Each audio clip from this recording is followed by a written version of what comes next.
Moment passenger on Frontier Airlines flight to Miami calls black man the N-word for taking too long to remove his bag before battering him in the seats. Hi, I'm Splash.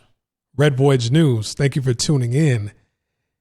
And yes, this was a moment when a Caucasian male yoked up another brother because he felt like he was taking too long to grab his luggage out of the luggage compartment. The brother didn't really seem like he could hold his own. He was a lot smaller than him, but whoever she is, whether it's his lady or a family member or a friend, she jumped in to help, to get the bigot white man up off of her loved one, friend, family, whoever. And so guess what?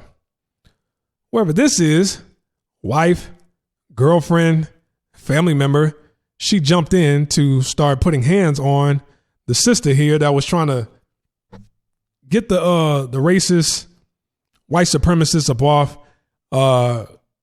friend, family, whoever, to get him up off him. Okay, so it almost turned into a brawl. Took them a while to separate each other. And, you know, these airlines, they hire these little dainty flight attendants. You know, they're looking like, you know, a deer in headlights. They don't know what to do. And they feel like, okay, I don't have the physical strength to really pull this man up off of him. I'm not saying women aren't physically capable of getting a man up off another man. I'm not saying that. But look, she looked like she couldn't really do anything. So all they could do was just call the police. And other passengers stepped in to try to help, to try to diffuse the situation. All right. And guess what? Just like in old racist fashion, the police came. Caucasian male, he made his way up off the plane. The police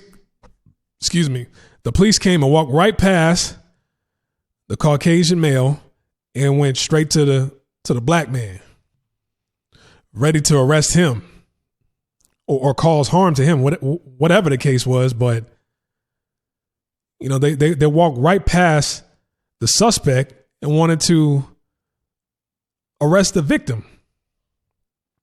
And since we're on the topic of Red Voyage News, I live in Taiwan. I talk about the do's and don'ts of traveling abroad, my experiences and what I've seen in my years of traveling.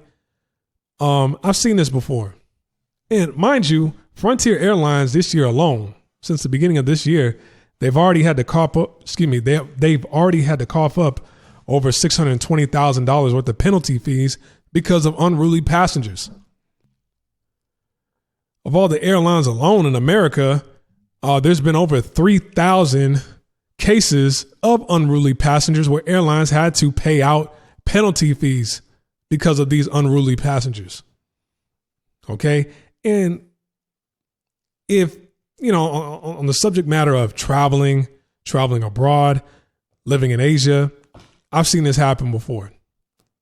Okay. I had a friend, he was riding with another friend. I wasn't there with him, but this was in Tokyo.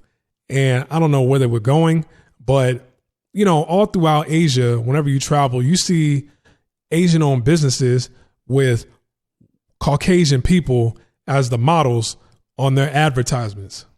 Okay. So on billboards, television commercials, Subway, SkyTrain, MRT trains, flyers, you know, on their pamphlets, website, even on the buildings of these plazas, you'll see advertisements from these Asian-owned companies, but they'll use, you know, Caucasian models to promote. Hold on, let me stop this. To promote their business.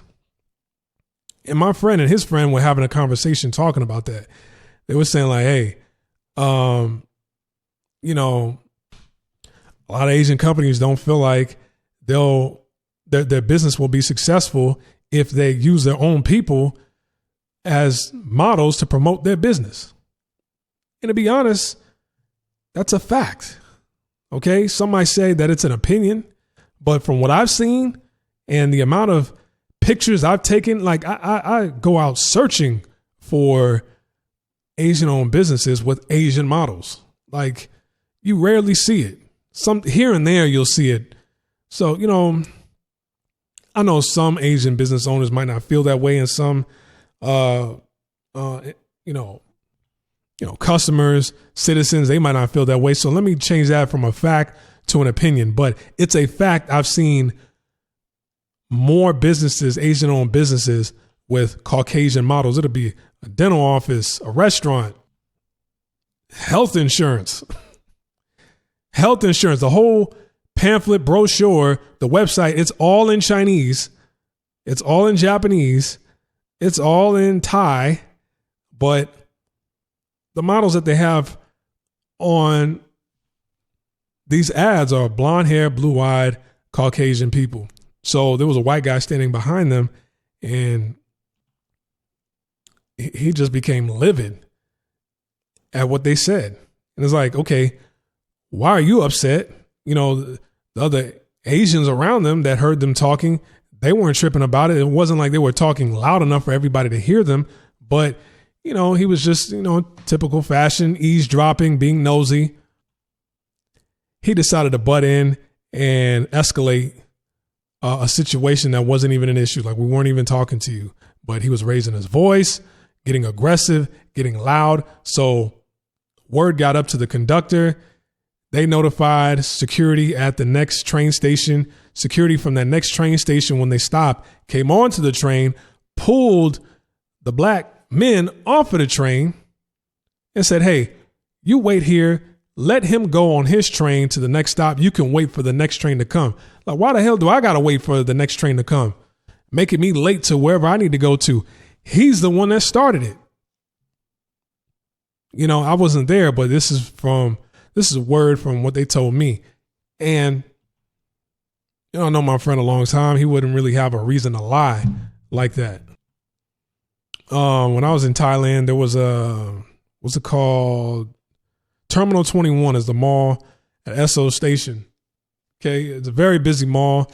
It's not even the best mall in Bangkok, in my opinion, but they do have a nice food court upstairs. And I used to always get breakfast up there. I remember one time I was standing in line for an omelet, and there was some white guy with dementia. He had to have dementia, because he said, oh, I'm not waiting in line. You can go right ahead. I'm just trying to figure out what I want. I'm like, okay. So I went ahead. I told the woman what I wanted to order. And he said, man, you just cut in front of me. Like, what the hell? What are you doing? I said, you just said for me to go ahead. You're waiting. You don't know what you want. You're not even standing in the line. No, I didn't say that. So he starts, raising his voice a little bit. And this was a little dude. I'm like, dude, I will literally pick you up and throw you down the escalator. And so, the workers, they jumped in, and, one of them calmed me down and said, hey, don't worry about him. He's always starting problems. He has dementia or something. I'm like, okay, so why is he allowed to order? I mean, yes, he was there originally, but don't come at me telling me to calm down. You need to speak to him, because if you've known that he's been doing this for a while, eventually he's going to try that with somebody, especially a citizen, a local. And there's nothing that he could do about it. He can't sue anybody, because if a local put hands on him, then everybody else around here is going to put hands on him. And that could be really dangerous for him. You're saying he's done this before. You need to ban him from coming to this food court. But they want to speak to you. They want to calm you down. They want to talk to you as if you're the one who started it. Or, they feel like, okay, you didn't start it, but we know you could hurt him. Okay, so just know that this, just a little quick tip. Whenever you travel abroad, if you want to learn more about what it's like to travel abroad, you can sign up to become a member on my buymeacoffee.com page. It's kind of like Patreon. Link is in the description box below. Or if you're like, hey, I don't want to become a member, but I like the content you're posting, I want to support, then click the link, hover over this tab, and quote unquote, buy me a coffee, which means make a donation, the minimum amount that you can send to me is $5. Okay. So I'll catch you in the next video. Peace.